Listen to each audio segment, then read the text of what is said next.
All that said, let's talk about what this movie. This movie takes place what? 78. 78. Okay. Which is one of the first things I wanted to bring up. This movie would not have been able to work with this premise in today's age. With how many cameras are around, with how many people are on their phones, how many people are around in general nowadays. Most people see a kid getting kidnapped. Sure, they won't stop to help. You know, I've seen plenty of videos like that, but they would take their phone and push record. You know, that little girl wouldn't need dreams. But don't you think that's a problem for just horror movies in general now? Like, if I was making a horror film today, I would probably make it take place in the 70s or 80s or maybe early 90s. Because now you see so many horror films where, like, in the damn plot of the movie, they have to find a way for them to lose their cell phones or lose reception or the killer stole their phones. You have to spend valuable minutes of the movie, the story, making sure the audience knows there's no phones here. So, like, smartphones and all that stuff, it's like, it's kind of, it hasn't killed the horror movie, but for, like, slashers especially, like you look at, like, Scream 6, where it's like, this scene makes sense in the 90s, where it's like, oh my god, he's going after Gail at the hotel. And you cut to Gail at the hotel, like, and they're like, oh, we have to get there and warn her. So you cut to Gail, and it's like nighttime now, and the killer gets there. It's like, well, in 2025, there's about 7 different ways for you to contact her at the hotel without having to get there to warn her. Yeah, you got your phone, you got email, you got a rocket launcher into the air that would just spell out when it explodes, Gail, killer in house. And not to pile on Scream 6, but Gail is somebody who probably would be attentive to her phone at all times. Right. She probably is somebody who responds to text messages within 30 seconds. Kim, she was attentive to her phone in part 2. Yeah. So all those movies, I mean, even like Friday the 13th, all that stuff, Halloween, it would not hit the same today if you had cell phones. So I think that's going to be a big problem for horror movies just going forward in general, because there's just too many ways to communicate, and you're right. Ain't no killer going to be on the streets doing anything with, like, phones out there and, like, people, nosy neighbors and stuff like that. So. Oh, heck no. Like I said, just the minute a kid is being kidnapped, one of that kid starts, mom doesn't need to be around. Kid screams mom, oh my gosh, almost every woman's running for that kid. Yep. Now Ethan Hawke has to deal with like 50 angry Karens trying to beat the crap out of him. Yeah, I mean, yeah, it wouldn't work. But I love the aesthetic here, the 70s aesthetic. It reminded me of 2 movies. The beginning of this movie reminded me of 2 things. One was Rob Zombie's Halloween, oddly enough. I don't know why. Something about the beginning reminded me of that. But also, and you're gonna love this, it reminded me of It Follows. The aesthetic of It Follows is very much feels like, I don't know if It Follows took place in the 70s. It doesn't. It Follows takes place unexplained. in the year it was made in 2014. There's a lot of weird stuff then. Like, they're watching a black and white TV at one point in the movie, and they don't. She has like some kind of technology piece that almost looks like futuristic. I don't know. It's all over the place, but the aesthetic looks like the neighborhood and like the sort of dark cloudiness. It kind of made me feel like It Follows a little bit at the beginning. No, that's because they're going for making the audience feel dread. Because unlike a slasher where it's really supposed to be more fun than dreadful, this one is supposed to be dread because your killer is not exactly a slasher villain. Yeah. He is a child predator who unfortunately preys on, as I just said, kids. And kids have been going missing in this town. So far, 5 of them went missing in if I'm thinking correctly, in about 1 year's time. Because I know they mentioned one of them was kidnapped. I think it was supposed to be the third one. Third one was kidnapped. They said late spring, and it looks like it's in the fall now. Now, do you feel like if that's happening in a small town, I just feel like the way the town would react would be more like, hey, kids, you're not allowed to walk home from school by yourself. Do you feel like there'd be more protectiveness of like, yo, there's actually a child kidnapper in our town.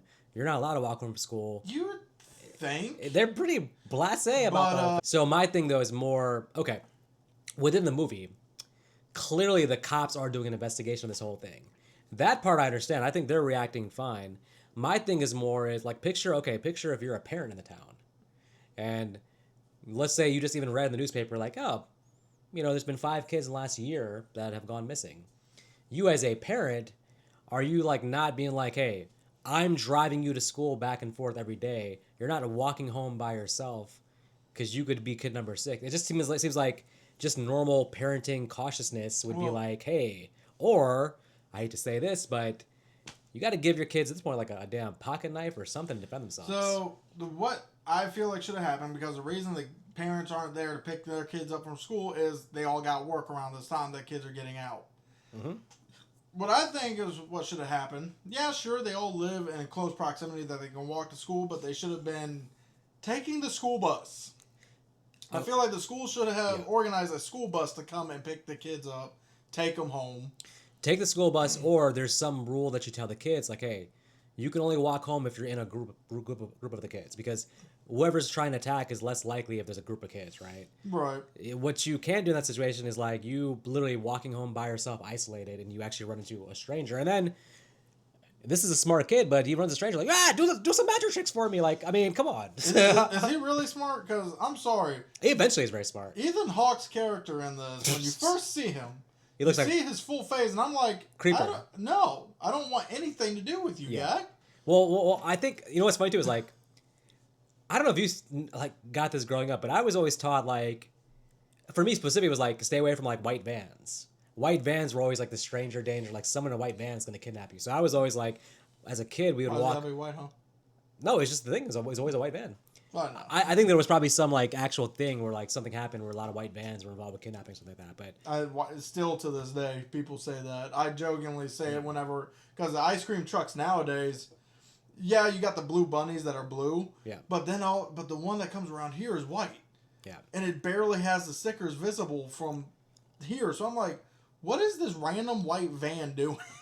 Yeah. So let's extend it to like basically like any van. I feel like any van, because think about this. A van, if you have a van, there could be reasons. It could be like it's part of your job. You have some kind of technician job where you have to carry equipment, right?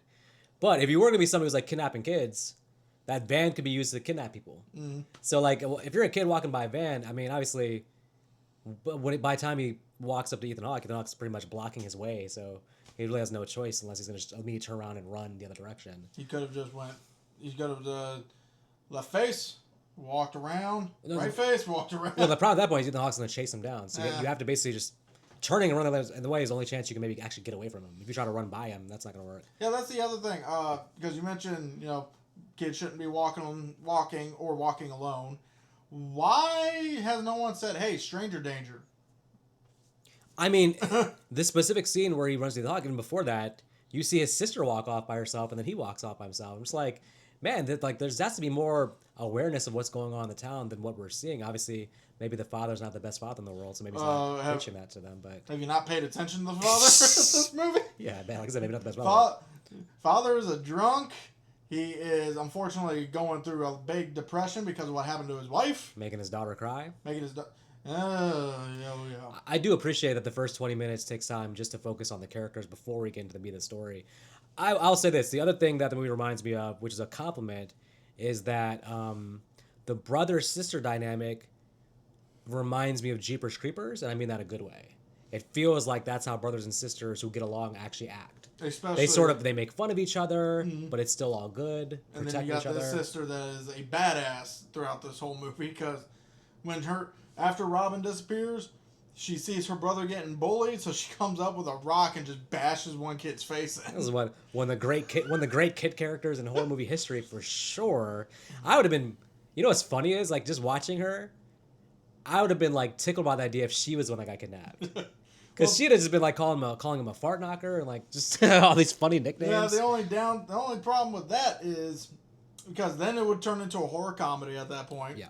And also, the grabber does not like girls. Yeah. Or at least not in the sense of that's what he wants. Everybody's kidnapped so far has been a boy. Yes. Okay, let's rewind for a second. Normally in horror movies, because I've called it out a lot, so normally I have to call it out. You think about the Oracle woman in Jeepers Creepers. Usually I call it out as lazy. If there's somebody who's like having visions or seeing things, because it's like, oh, well, this is a lazy way to solve the problem. You have somebody who's gonna be like, hey, he's hidden in that house. I saw him at the address. Like, this girl, I guess, for some time, has been having these dreams. Mm-hmm. So we should talk about the first dream. Who's giving her these dreams, and also is this like akin to like the Final Destination thing, where like somebody's giving them the premonitions? So we kind of do get some backstory about that in this movie. You actually get more about it in the sequel. Okay. But in this movie, what we learned is to our knowledge, she's been having these dreams. The first one we hear about is Bruce's kidnapping. Mm-hmm. But what we know is the mother also had these dreams, these visions. And according to the father, that's what eventually the mother took her own life because of. You know, she just got into her head that everything was real and eventually just went insane. But, so, that's why the father is mad every time she brings up dreams, because he doesn't want his daughter going down that road. Yep. But, yes, she thinks it's Jesus giving her these visions when... Sweet Jesus! Because she prays to him a lot. She even curses him out, which is hilarious. She's like, why would you give me these dreams? And you helped him get taken, didn't you? Like, yeah, she's having her own dialogue here for sure. Right, but to our knowledge about this movie is it seems to be genetic, passed down, because apparently the whole speaking to spirits on the phone is also a trait of psychic abilities. May not be the phone. Phone's just a conduit. And the reason I bring that up is you'll just have to find out. Okay. Well, yeah, we don't want to get too much into part 2, but I'll say that either way, I'm okay with it here because... This one feels more like puzzle pieces instead of... It's puzzle pieces. She's not giving away everything too quickly. She has to figure it out. Yeah, about to say, even when the final reveal to her was the actual house, she still had no real inkling of what they were talking about. And ultimately, she doesn't solve the problem. It still has to be him solving the problem himself, basically. So it's not like literally she just comes and saves the day with the cops. Also, I think the other the ones giving her the vision would be the kids, the passed away kids. Because notice how when she's even out looking for the house, in real life, outside of the dream, they all stand there. Yep. Waiting for her to show up so they can point her in the direction. Interesting. Because she was about to roll right by that house again. Yeah. She probably passed it like 3 or 4 times. Okay, I guess we should talk about the standout here. Basically, it's like I've always been a Ethan Hawke fan for the most part. I remember middle school, high school, watching Training Day for the first time. Training Day is a classic. The remake to Assault on Precinct 13. Oh, yeah. Even going back to, there's some earlier stuff, he has a movie called Alive where they're on a plane, the plane crashes. It's a good one. Yeah, I mean, the guy's made, a lot of good movies. Daybreakers. I've never actually seen it. And the thing, too, is, the diversity. I mean, he can play a good guy hero. He can play, clearly a villain here he can play. But I think he does a great job just being creepy, memorable, mysterious. You do kind of the whole time wonder what this dude's deal is. Well, that's actually one of the things, because... fun fact, I did not know this. I told you about it. Tom Savini is one of the people who actually had a hand in making the mask. So the first mold of the mask was just the smile.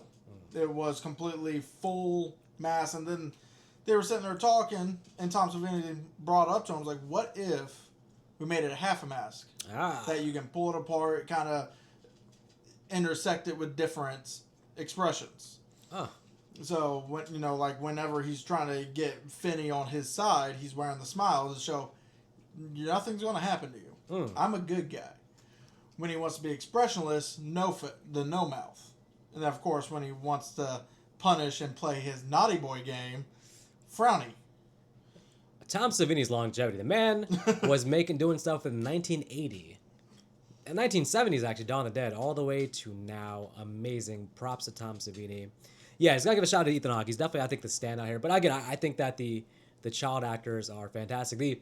The boy here, it feels like a better actor than the kid from Stranger Things. Which one? Finn Wolfhard? Yeah. Okay. Oddly enough, yeah, Finn, yeah. So, I will say, this is where me and you differ. For some reason, at least with physical acting, everybody was great. Yeah. Dialogue-wise, Ethan Hawke's the only one I actually liked. Because oh, man. I did not care for any of the kids' dialogue. I'm not saying the dialogue didn't make sense. It's just it felt more like I want to get my physical acting right, so I'm going to downgrade my dialogue. I got an easy way for you to appreciate the kid actor, right? I want you to watch Nightmare 5, Wes Craven's Nightmare, and then watch this, and you'd be like, oh, man, give this kid an Oscar. That's an easy way to appreciate this kid. He's definitely not... It's definitely not... bottom of the barrel. Maybe it's not Haley Joel Osment in Sixth Sense, but I think he gets the job done. You basically over the course of the movie, I think you really get to root and support for him to make it out. And that's all you really want from this kid is just like, are we rooting for him to survive? And by the end, we actually want him to kick the dude's ass. Now, Well, that's because Ethan Hawke plays such a good villain that no one likes him. You'd be like, oh, Ethan Hawke, I like that actor, and then you see him as the grabber, like, no. my favorite character is Robbie.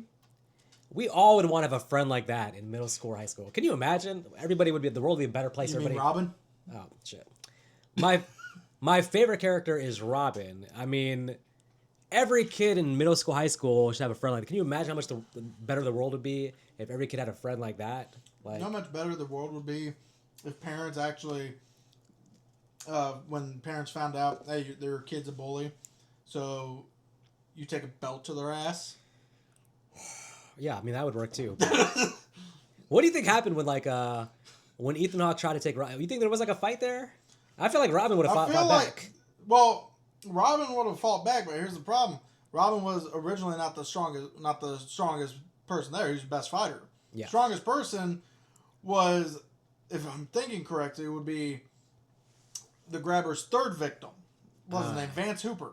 Yeah. And because That dude was big, yeah. he was big. He was 16 years old, so he was the oldest one that got kidnapped. That was a bold thing to take that guy. Yeah, and I'm sitting there thinking, it's like, what was the grabber's motivation to this guy? Did he just want someone who's going to fight back at that point? Because maybe Just want a challenge. Because what I'm thinking is you get this whole thing of what he wants to do. He wants the kids to come upstairs so he can beat them with his belt.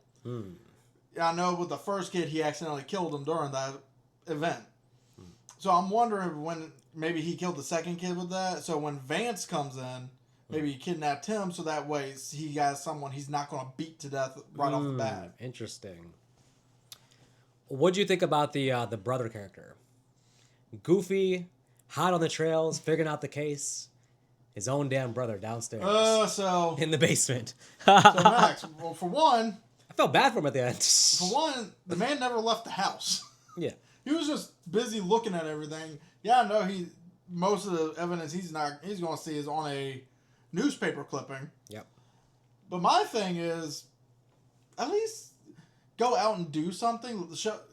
I kind of wanted to see him piece it together that his brother was the issue without him just taking a hit and then getting so high he was smart. Yeah, true. I literally felt like he just decided to go down the basement because he got high. I gotta admit, I felt bad when he got that damn axe in the head. I felt bad for him having to do it because I was like, man, he don't want to kill his brother. I don't think.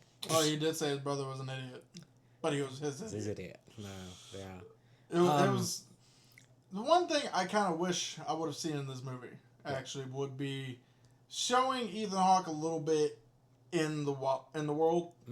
Maybe still hiding his face, only see like his interactions with certain people. Yeah. But because it's kind of reminiscent to, I believe it was Ed Gein, where he was very liked throughout his whole community. Mm-hmm. But yet, obviously in his house, he was a serial killer, sociopath. It's smart because you want to be the least suspecting person. It's like, oh, that's a great guy. He would never do this. You want to have that reputation outside, even if you're doing crazy shit. Also, the fact that the little girl is saying, hey, there are black balloons here. There's also a black van constantly driving around the place because he is a magician on the side who gets paid a good amount to have two houses. I want to know how much that man got paid as a magician. He must be like Harry Houdini. To afford two houses. I don't care if it's the 70s. He had no wife that was also going to... It must have been David Copperfield and him. Right there. Right there. In competition. We just never heard about this guy. We heard...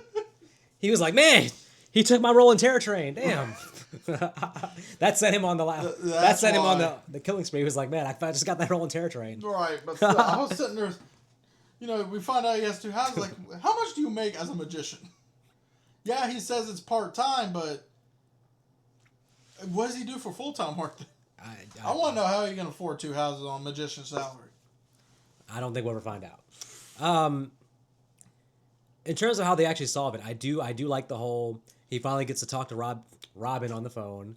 Robin gives him a damn good plan. He's like, man, listen, put some dirt in the phone. You're gonna practice your kung fu with the phone. Practice your technique. The shit works. He beats his dude's ass. Well, here's the problem I'm having. Yeah, I know Vinny has help throughout the movie. Yeah. And apparently, according to one of the spirits, the grabber can also hear that phone. So I'm guessing whatever, ability to talk to spirits Finney has, grabber has too. He's just afraid of it. Mm-hmm. I mean, let's face it. The grabber, he does not seem like he's 100% 5 nails in the brain. One can short of a 6-pack. Yes. Well, why would you want to talk to your victims? They're just going to torment you. So. Well, that's probably why he's afraid of it. But you saw actually how he reacted at the end when they finally gets on the phone with them. he's like, this is torturous, basically. Well, but still, I'm sitting there thinking, but even so, yeah, you got Robin talking him through this, but I'm like, why didn't you try this? Mm-hmm. If you're given this, did the grabber just straight up murder you, or maybe when he was knocked you out too hard with the belt when you tried to escape? Well, in hindsight, everything, like I said, afterwards, it's a lot easier just sitting down and be like, okay, what could I have done?